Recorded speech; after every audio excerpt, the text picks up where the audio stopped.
नमस्कार मैत्रिणींनो, आज आपण बघूया सुरमई फ्राय. सुरमई फ्रायसाठी मी इकडे जवळपास अर्धा किलो सुरमई घेतलेली आहे. ती स्वच्छ पाण्याने धुवून घेतलेली आहे. सुरमई धुताना एकदम हलक्या हाताने धुवायची आणि त्याला मिठाने कोट करून घेतलेलं आहे. मीठ असं लावायचं की परत आपल्याला मीठ लावायची गरज नाही लागली पाहिजे. आता मीठ लावून झाल्यानंतर आपल्याला त्याला कोकमाचे आगळ लावायचे आहे. तुम्ही हवं तर इकडे लिंबाचा रससुद्धा लावू शकता, पण आम्ही आगळ लावतो त्यामुळे मी आगळच लावते. तुम्ही हवं असेल तर तुमच्या चॉईसप्रमाणे काहीही लावू शकता. आता हे आगळ लावलेलं सुरमईचे कापं आपण साईडला ठेवून देऊया 10 ते 15 मिनटासाठी रेस्ट करायला. तोपर्यंत आपण त्याला कोट करायच्या मसाल्याची तयारी करूया.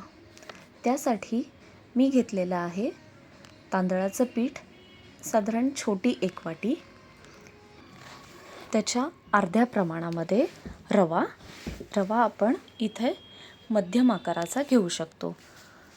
त्यानंतर अर्धा चमचा हळद, 1.5 चमचा लाल तिखट आणि 1 चमचा धणा जिरा पूड. हे मिश्रण आता आपण व्यवस्थित कालवून घेऊया.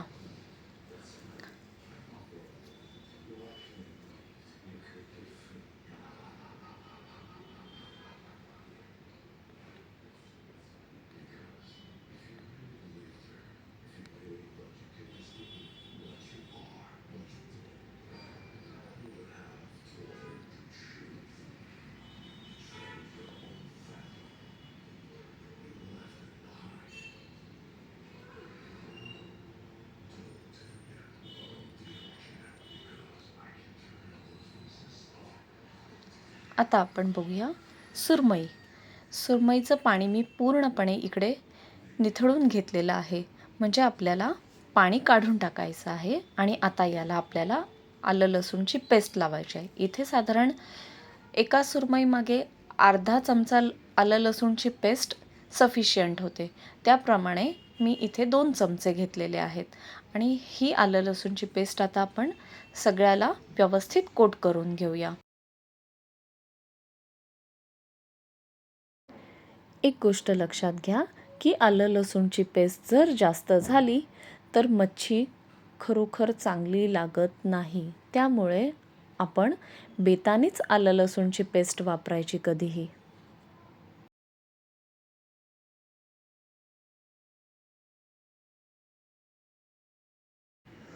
आता ही कोट केलेली मच्छी आपण 15 मिनटं रेस्ट करण्यासाठी साईडला ठेवून देऊया, म्हणजे ती व्यवस्थित मुरेल.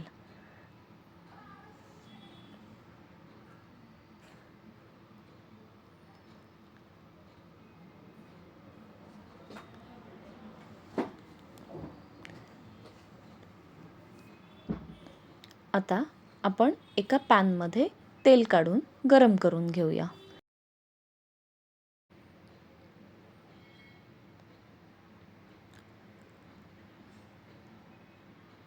पॅनमध्ये तेल टाकलेलं आहे. आता जोपर्यंत पॅन गरम होत नाही तोपर्यंत आपल्याला यात मच्छी सोडायची नाही. एकदा चेक करा पॅन गरम झाला आहे का आणि मगच मच्छी त्याच्यात टाका. अदरवाईज मच्छी आपली पॅनला चिटकू शकते. त्यामुळे ही आपल्याला खबरदारी घेणं गरजेचं आहे. आता ही मच्छी आपण तेलात सोडूया.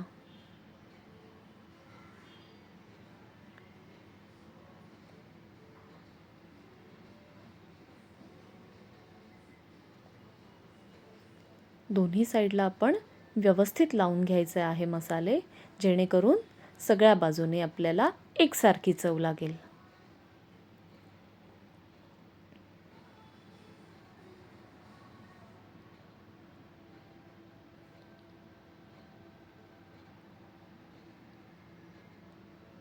साधारण मच्छी शिजायला 5 ते 7 मिनटं लागू शकतात. आता एक 3 ते 4 मिनटाने मी चेक करते आहे की आपली खालची बाजू शिजली आहे का. तर बघितलं थोडीशी मला कच्ची वाटली, त्याच्यामुळे मी 1-2 मिनटं अजून ठेवते आहे. आता आपण दोन्ही फ्राय ट्विस्ट करू. बघा किती सुंदर रंग आला आहे ना.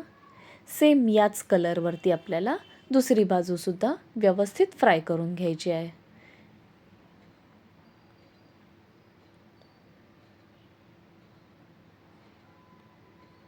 तर परत 4 मिनिटांनी चेक करूया की आपली दुसरी बाजू पण व्यवस्थित फ्राय झाली आहे का.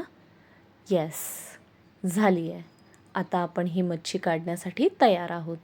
तर दुसऱ्या एका प्लेटमध्ये ही मच्छी मी काढून घेते आणि अजून माझ्याकडे जे 2 पीस उरलेले आहेत ते सुद्धा सेम प्रोसेस मी रिपीट करते आहे.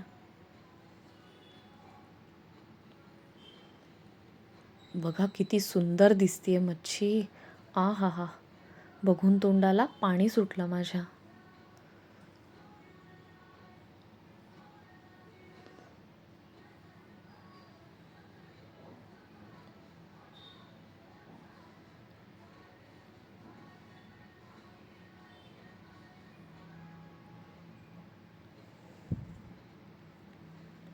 हे जे आता आपलं एक्स्ट्रा पीठ उरलेलं आहे, हा मसाला आपण स्टोअर करू शकतो पुढचे आठवडाभर. मग काय मैत्रिणींनो, येताय ना जेवायला. आपली सुरमई थाळी तयार आहे.